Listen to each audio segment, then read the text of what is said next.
상당히 센 사주입니다. 불사조를 타고난 사주에도 일부 종사가 어려운 사주이고요. 내성적인 성향에 이분의 성향에 자기 속으로 감추고 있는 것들이 상당히 많아요. 당신이 그 석연치 않은 부분에 대해서 관제수는 따라다닐 거다. 총리직에 올라 있다 하더라도 굉장히 어려울 거다. 평범한 우리들이 봤을 때는 좀 시끄럽겠다. 그냥 대통령이 원하면 원하시는 대로 갈 수 있는 분이 이분이에요.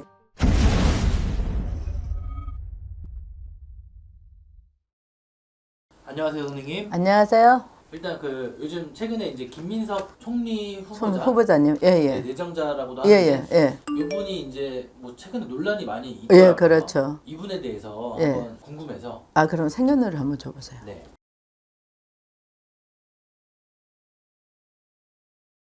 결론은 말씀드릴게요. 결론 먼저. 이분은 총리가 되십니다. 이유는 자, 이분이 진짜 인격을 갖추고 내성을 갖춰서가 총리가 되는 것이 아니에요. 분명히 되는 거는 이재명 대통령이 분명히 총리직을 주실 거예요. 그 이유가 뭐냐면요. 그전에도 우리가 윤석열 대통령이 할 때 야당, 그때 지금의 여당이 야당이었잖아요. 그래도 어떤 인선을 주장할 때 막 반대를 했었어도 누가요? 이 임명권은 대통령이 인사권을 갖고 계셔서 윤석열 대통령이 하셨잖아요. 그렇죠? 전임 대통령이 이와 마찬가지로 이재명 대통령이 말씀하신 중에 이미 답변은 나와 있잖아요. 야당에서 현재 야당에서 총리를 그만두라 뭐 하는 거는 야당에서 당연히 반발을 하지만서도 그 이번에 그 여야 대표들하고 만찬을 하실 때 그때 당시 그 야당의 비대위원장이 말씀을 주셨잖아요. 김민석 씨에 대해서 후보자에 대해서 말씀을 하니까 이미 그 말씀에 포괄적인 대답 안에 나는 내정을 할 거다. 이 사람한테 임명장을 줄 거다. 대놓고 얘기는 아니지만 뭐라고 말씀하셨냐면 자 누차 대통령께서 2번인가 3번인가 김민석 씨에 대해서 말씀을 하셨는데 지금 보니까 답변을 잘 준비하고 있는 것 같더라. 또 한 번은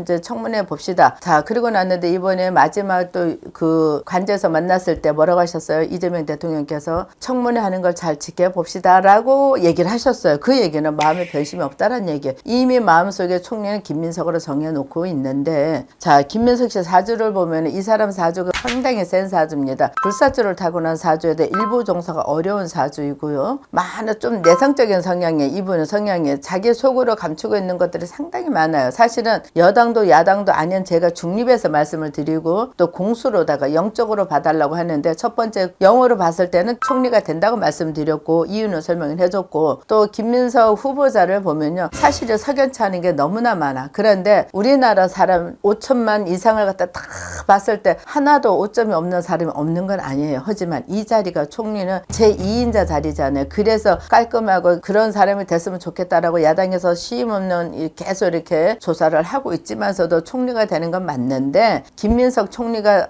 이제 나중에 총리가 된다 하더라도 당신이 그 석연치 않은 부분에 대해서 관제수는 따라다닐 거다라고 제가 말씀을 드리고 싶어요. 총리가 되신다고 이제 공수가 나왔는데 네. 그러면 이제 사주에 지금 이제 운의 흐름상 네. 좋은 아니요.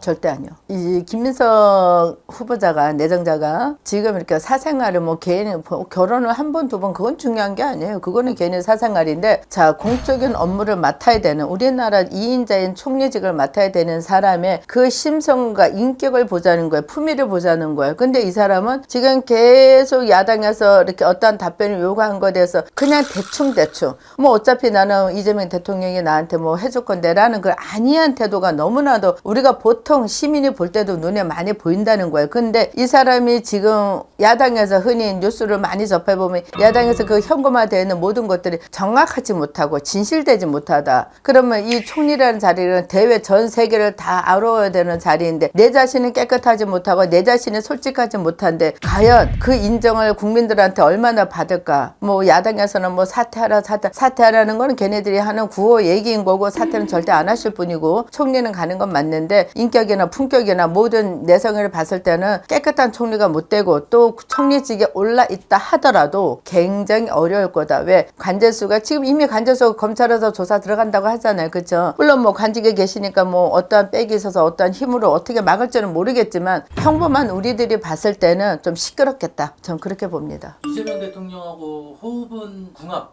그때 뭐 자, 잘 맞죠. 왜냐면 김민석 내정자가 이재명 대통령님을 참 잘 맞춰요. 그러니까 자기의 주장이 없이 자기의 생각 안 하고 그냥 대통령이 원하면 원하시는 대로 갈 수 있는 분이 이분이에요. 그래서 대통령하고 총리하고 손발이 맞아야 된다는 이유가 너무 강해도 안 되지만 너무 이렇게 해도 안 되는데 그동안 대표 시절에 이재명 대표 시절하고 이분이 그때 당시 야당이었죠. 그 같이 움직일 때 보십시오. 항상 이재명 대통령 옆에서 모든 걸 다 이재명 대통령 원하는 대로 뭐 앞으로 총리가 된다 직언을 하거나 충고를 하거나 이런 얘기는 절대 하실 분이 아니다. 그래서 이재명 대통령하고 손발이 맞는 게 아니라 그냥 묻혀 따라간다. 이렇게 보시면 정확하겠네요. 감사합니다, 선생님. 네, 고맙습니다.